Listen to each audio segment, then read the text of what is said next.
It's Slug Appreciation Day here at the First Niagara Center. A police officer here in Somerset is accused of stealing prescription drugs from the elderly. Governor Andrew Cuomo was joined by dozens of elected officials, first responders, and family members of those who lost their lives on September 11th for a special New York Remembers exhibit. I actually stood with one of Brian's brothers, one of his sisters, and his mother during that news conference. I was the only reporter that stood with the family, and all through the news conference, every time Mary Beth Buchanan would say something, his sister would say, "Liar. He's a victim. He's not a criminal. He's a victim." And she kept saying liar. They truly still believe that he is innocent.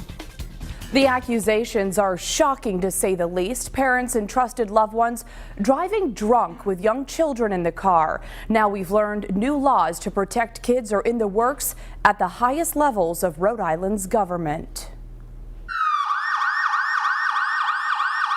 October 2012, police say a Westerly man was driving drunk, going 120 miles per hour on 95 South with his 3 kids in the car. That same month, a Providence mother nearly slams into a police cruiser while allegedly driving drunk with her 2 children in the back seat. July 2012, a 70-year-old grandmother in Taunton accused of driving drunk with her 3-year-old grandchild in the car. Just last month, a Barrington mother allegedly drunk behind the wheel with her son in the car, accused of assaulting the police officer who pulled her over. Sadly, the list goes on. Eyewitness News dug into our archives and found close to a dozen similar cases since 2010. You know, this is completely unacceptable. Gabrielle Abadi is the director of Mothers Against Drunk Driving Rhode Island. She says she's seen an alarming increase in DUI cases involving kids, and it's time to toughen the state's laws. We're not asking you not to drink. We're asking you not to get behind the wheel of a car and never have a child in there. That's all. We've learned MADD and state police are pushing for tougher child endangerment laws, similar to New York's Leandra's Law, named after 11-year-old Leandra Rosado. Leandra was killed in 2009 after the SUV she and 7 other children were riding in crashed in New York City. The woman behind the wheel was drunk. I lost my only child as a single parent.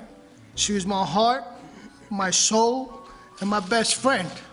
Here's what the proposed changes could mean in Rhode Island. Anyone charged with DUI with a child under 16 in the car would automatically have their license suspended, face felony charges, serve up to 4 years in prison, or up to 25 years if a child is killed. If there's one thing in the drunk driving world that we have to do is protect the young children. We've learned the proposed legislation from MADD and the state police has been introduced to Governor Chafee's office and is now awaiting his review.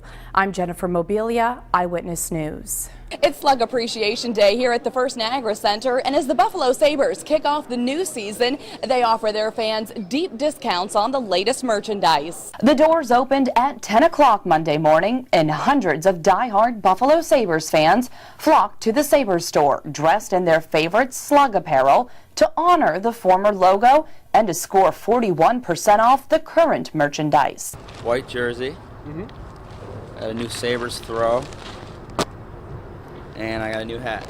The Slug was the Sabres' primary logo from 2006 through 2010. Many fans we spoke with say they weren't sad to see it go. When you look at the blue and gold with the cross swords, you're thinking of the French Connection. It's tradition, and that's what Mr. Pegula brought back in this hockey heaven, is tradition. Of course, the checkout lines were long, but fans didn't seem to mind. Laura Herman says she waited in line for 45 minutes just to buy new Sabres gear for her family. It's worth it not to disappoint my kids and my husband.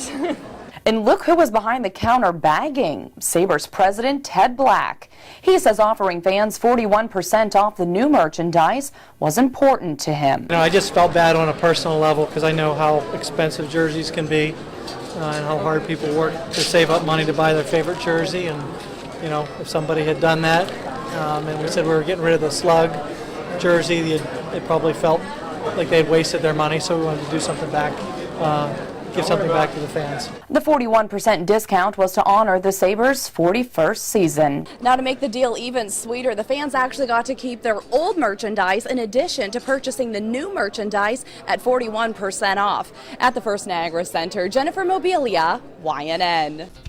It's definitely not the type of behavior you would expect from an officer of the law. A police officer here in Somerset is accused of stealing prescription drugs from the elderly.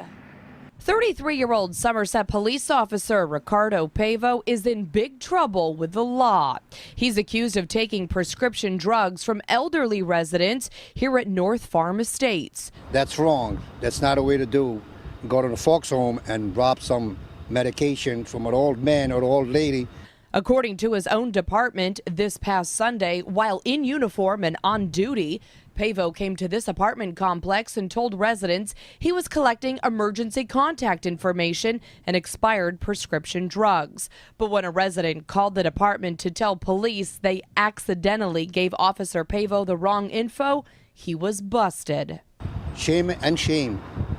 You don't do that. And following an investigation, police say they found prescription pills in Pavo's police locker and personal car that were the same type reportedly taken from numerous seniors living at the complex.